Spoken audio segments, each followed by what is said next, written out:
Hi everyone, welcome back to English Lab. I'm Leo. On this channel, you can follow real English podcasts for different levels like B1, B2, and C1, so you can improve your listening and vocabulary in a natural way. And remember, you have a free PDF study guide for this episode in the description, with key vocabulary, exercises, and questions to help you go deeper.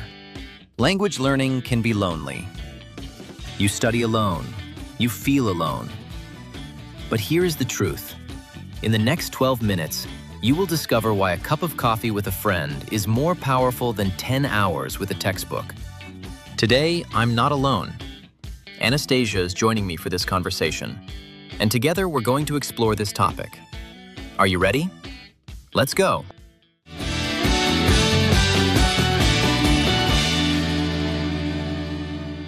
Leo, I think this is one of the most important topics we could talk about honestly.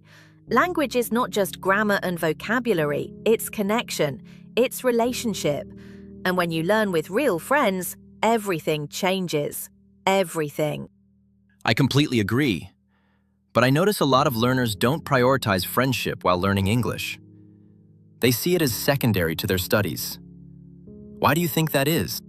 Because studying feels productive. You can measure it, you complete a lesson and you check a box. You memorize 20 vocabulary words and you feel like you accomplished something. But friendship feels like leisure, like you're relaxing instead of working, like you're not really studying. So people choose the textbook over coffee with a friend. But that's backwards. That's actually completely backwards. It's backwards? Yes. Because friendship is the study. Real, meaningful conversation is the most powerful study method that exists. More powerful than any textbook, any app, any flashcard system. When you're having a real conversation with a real person who cares about you, your brain is working on multiple levels that a textbook can never reach. So language is fundamentally about connecting with people? Not about memorizing rules? Absolutely yes. Think about how you learned your native language as a child. Did you study grammar rules? Did you memorize vocabulary lists? No, of course not. Right, you didn't study anything. You played with friends. You had conversations at dinner with your family. You made mistakes, and people laughed with you. Not at you, but with you. And you learned from that. Language was alive and social. It was connected to play and joy and connection. But as adults, we've turned language learning into this isolated, academic, cerebral exercise. We sit alone in our rooms with our laptops and our apps, and we wonder why it feels disconnected and why we're forgetting everything. How does that change the learning experience? When you have that friendship element? When you study alone, your brain is in survival mode. You're trying to get things right. You're anxious. You're evaluating yourself constantly. Am I saying this correctly? Does this sound good? Am I making a mistake?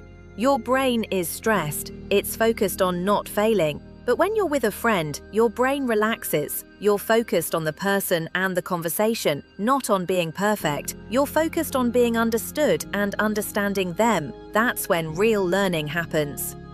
So the pressure disappears? Completely. And without that pressure, without that anxiety, you actually speak more. You take more risks linguistically. You try words you're not sure about because you trust the person. And you remember more because you were having fun. You were connected. You were yourself, not a student. But that sounds scary for some people.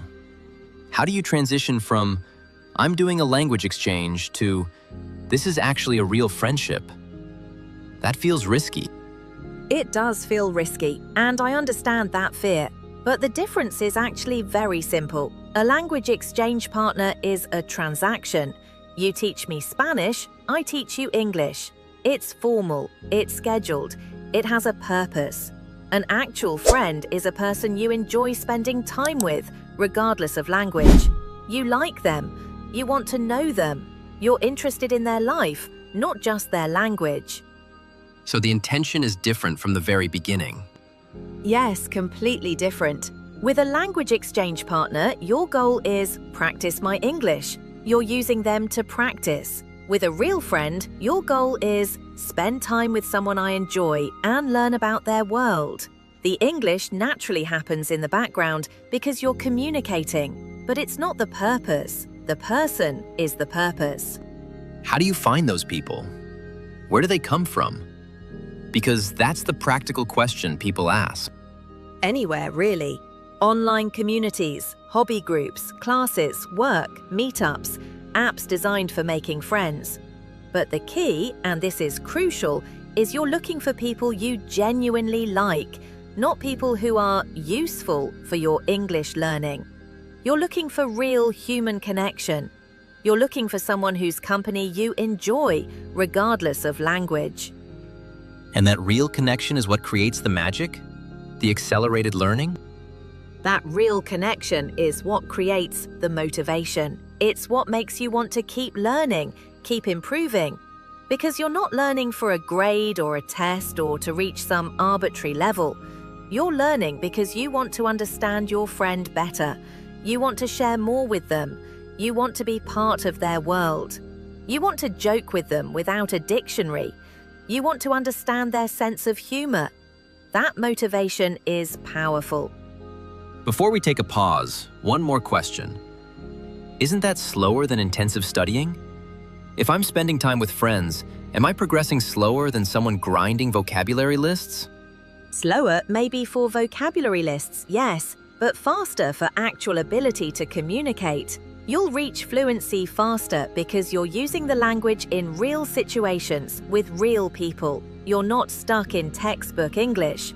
My name is John. I live in London. I have 2 cats. That's not real English. Real English is messy and full of slang and incomplete sentences and jokes and context that you don't learn from a textbook. You learn that from friends. So if you're sitting here thinking, I've been studying alone for months or years and it's not working the way I hoped, that makes complete sense. Language wasn't meant to be learned alone. It was meant to be learned with other people. Download the study guide PDF in the description. It has all the key vocabulary from our conversation, comprehension questions, and most importantly, action steps to help you start finding real friends while learning English. It's completely free, and it's designed to help you take the first step. Subscribe to English Lab and turn on the notification bell. We're releasing new episodes every week about real language learning, not textbook methods. We're about genuine progress and genuine connection. Now, let's get back to Anastasiia and discover the concrete steps for building these friendships. All right, we're back. Anastasiia, I want to get very practical now. How does someone actually go from being a lonely English learner to having real English-speaking friends? What are the concrete steps? First step, and this is internal, you have to get over the fear. You have to overcome the fear that you're not good enough, the fear that you'll be judged, the fear that you're wasting someone's time. That fear is what keeps people isolated. That fear is the biggest barrier. So the first step is internal. Yes, you have to give yourself permission to be imperfect, to make mistakes, to be human. Most people wait. They wait until they're advanced enough to have friends. They think, when I'm B2, when I'm C1, then I'll have English-speaking friends. But that's waiting forever. Your friend doesn't need you to be advanced. Your friend needs you to be present. They need you to show up. So presence is more important than proficiency? Always. I would rather spend time with someone at B1 level who is genuinely present and interested in my life than someone at C1 level who is distant and evaluating everything I say. Language is not just words, it's connection. And connection requires presence. Okay, so we overcome the fear. We give ourselves permission to be imperfect. Then what? What's the actual process? Then you start looking. You look in places where English speakers gather. Online communities, Reddit communities, Discord servers, Facebook groups, hobby groups, sports clubs, art classes, book clubs, cooking classes. Conversation clubs, specifically designed for language learners and language exchange. Apps designed for making friends, not just finding language partners. You start looking. And when you find someone? You start small, maybe one coffee conversation, or one Discord chat, or one hiking trip. You start with a low-commitment activity, but a real one. You're not meeting to practice English. You're meeting to do something you both enjoy. You're meeting because you want to spend time together. And you're genuinely interested in them? Yes, you ask about their life, you listen. You really listen, not just waiting for your turn to talk. You remember what they tell you. You follow up. Last time you told me you were starting a new job. How did it go? That's what friends do. You care about them as a person, not as a language tool. When does the friendship become real? How do you know? When both people want to continue without the language learning being the primary reason anymore. When you're texting them random memes. When you're inviting them to things that have nothing to do with English learning. When you're not thinking, I'm learning English right now, you're just being friends. You're having inside jokes. You're comfortable in silence together. You're asking them for advice. That's beautiful. But realistically, how long does that take? For a friendship to develop to that point? It depends on effort and consistency. But usually if you meet consistently, let's say once a week or even twice a month, and you're genuinely present, real friendship develops within a few months. And by then, your English has improved dramatically because you're using it in real contexts with real emotion and real stakes. What about people who say they don't have time for friendships because they're too busy studying? I would tell them they're looking at it backwards. Friendships aren't a distraction from learning. Friendships are the most powerful learning tool you have. Spending 1 hour a week with a real friend will do more for your English than 10 hours of isolated studying in your room. This is not opinion. This is how your brain works. Final question. Someone tries this. They make a friend, but the friendship fades after a while.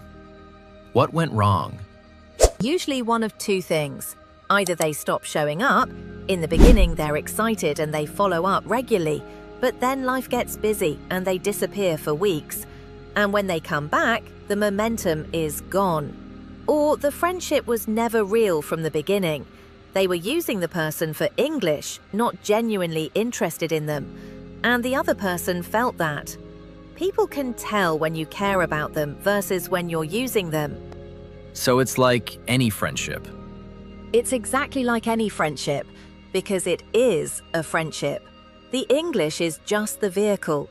The real thing is the human connection. And like any friendship, it requires effort and consistency and genuine care. Real friendships are a necessity for progress, not a luxury. A friend will teach you more in 6 months than a textbook in years. Download the PDF, take the first step this week, and subscribe. And now, question of the day. What hobby or activity do you love that you could do in English to find a friend? Comment below and I will reply. Thanks for listening. I'll see you in the next English Lab episode.